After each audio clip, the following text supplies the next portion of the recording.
What's going on, wrestling family? Welcome back to the channel. So we just got done watching Saturday night's main event, and I promise you guys, this review isn't going to be that long. I will be surprised if this doesn't end up being a short, because there wasn't a whole lot to talk about tonight on the show. But even in saying that, this was still a pretty good show for a couple of reasons. Some of the winners that happened tonight, we'll get into that in a few minutes, but also, more importantly, there wasn't 5 million commercials trying to force me to buy a 100 pack of Dude Wipes and 50 packs of Slim Jim teriyaki flavored. I was happy that did not happen. I get it because they weren't on NBC, they were exclusive on Peacock, so we didn't have to have those TV commercials all the time, but it really did help the pacing of the show. It did make the show actually feel like it was an actual wrestling show, as opposed to the commercials being the show and the wrestling matches being the actual commercials. So I'm thankful for that.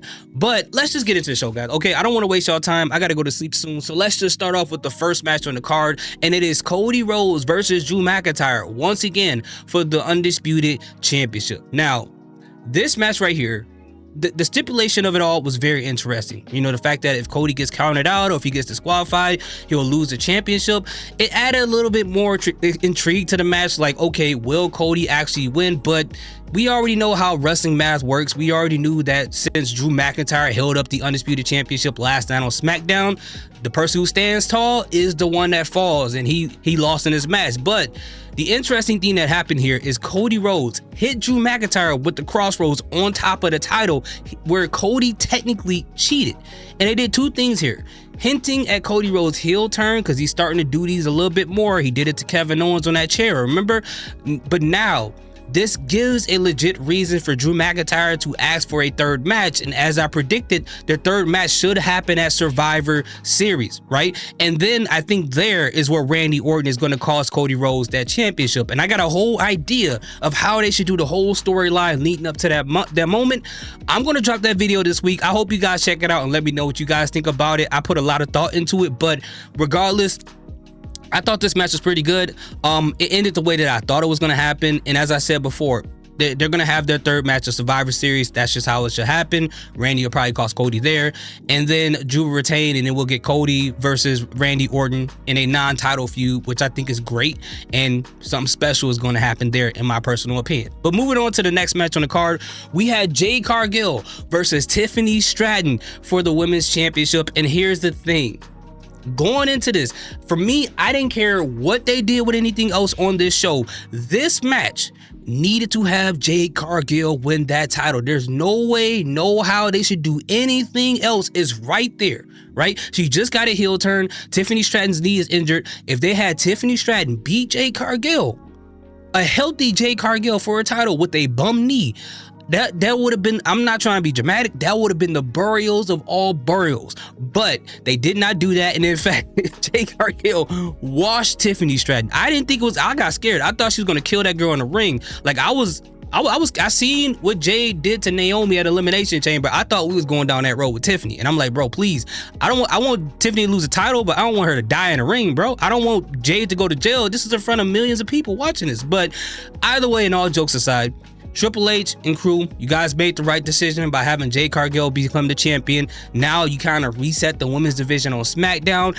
They don't have to do much with her yet, because she could just be in the War Games match, and then they'll move on to the next month and pick something else for her. And ultimately, we're going to get that money match between Jade Cargill and Bianca Belair. This is going to be fantastic if they can find a way, an interesting way to tie it back into the whole who did it thing with Naomi and Jade and Bianca, and if Bianca actually was more involved than she's leading people to do, because the way Bianca was looking whenever Jade came in the ring when Naomi was there is kind of suspicious. So if they want to pull off of that, they can definitely do that. But overall, having Jade Cargill win the title tonight, great job. It was the only logical thing you can do. And I'm not one of those people who are like, it has to happen a certain way for me to like it. But there are some things that just makes all the sense in the world. They pulled the trigger on the right thing. So next up, we had a triple threat match between Dominic Mysterio, Rusev, and Penta. And I thought this match was a whole lot of fun. It was kind of interesting how it ended, because I thought that maybe the Judgment Day would get involved, because you already know when there's a member of the Judgment Day, there's a no disqualification or any type of match. other people would get involved. And I thought that maybe they would try to get involved, but stop themselves. And then El Grande Americano and his friends would come out and help. None of that happened. Rusev actually got hit in the head with a mallet, the bell mallet, by Penta. And then you see Dominic Mysterio winning the match, which it just makes sense for him to retain the title. I don't think he should have lost it tonight at all. It was interesting to have Rusev get pinned again, but it just makes you wonder what's going to come out of this. I think Dominic Mysterio retaining the title probably was the best thing to do in this situation. But it's going to be interesting to see what they do next. Now Dominic is probably like, you know what? I did this all by myself. I didn't need the help of Finn Balor. I didn't need the help of JD McDonough. And remember last week, Dominic Mysterio told them like, hey, I think that Nick Aldis or Adam Pearce, I'm sorry, got something against me. What should I do? And the rest of the Judgment Day were like, bro, we're not helping you out. So now that Dom feels like he could do it on his own, that can further put that little split between him and the Judgment Day. Like, I don't need you guys. I can do this on my own. And if I need any help, I got El Grande Americano and his other two masks, whatever you want to call them people. So I think that's going to progress that storyline into something interesting, which down the line is going to eventually become the inevitable Finn versus Dominic Mysterio match, which is going to be very interesting. And then the final match we had on the card was between CM Punk and Jey Uso for the World Heavyweight Championship.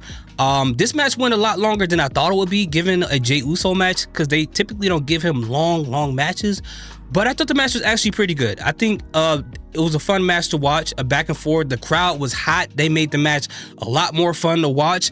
And as you can see, I was happy with the result with CM Punk winning. Now, I'm not going to lie to you guys, okay? I was at SummerSlam.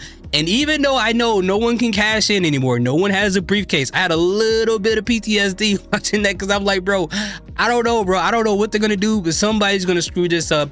But CM Punk ended up winning the match. And this was, I think if Jay won it from the storyline perspective, it would have been more interesting. I talked about it in my review, but I'm not mad about CM Punk winning this match. And maybe it seems like they're slow burning the heel turn for Jey Uso, so it's not going to be an immediate, you know what. And I thought maybe some other people would get involved, but it is Saturday night's main event, so I don't have high expectations for things to happen there storyline wise. It doesn't really happen like that at Saturday night's main event anyways. They're probably saving it for Monday Night Raw. So it's going to be interesting to see what they do on Monday Night Raw in regards to Jey Uso, what's next for CM Punk, because it doesn't really feel like they're building this up for Survivor Series properly, unless they just really, you know, speed it up, unless they do what I told you guys about, and that's the 3-team Survivor Series match. And if you haven't seen that video, I'll put the link down in the description. But overall, if I had to give it a grade, I would give it a B. I thought it was a pretty solid show, a B, a B minus. Was it something amazing? No, but given a Saturday night's main event and comparing it to the other ones we had, I think this is one of the better ones we've had so far. So which one was your favorite Saturday night main event so far? What was your favorite match? Let me know in the comment section. Thank you guys so much for watching. I appreciate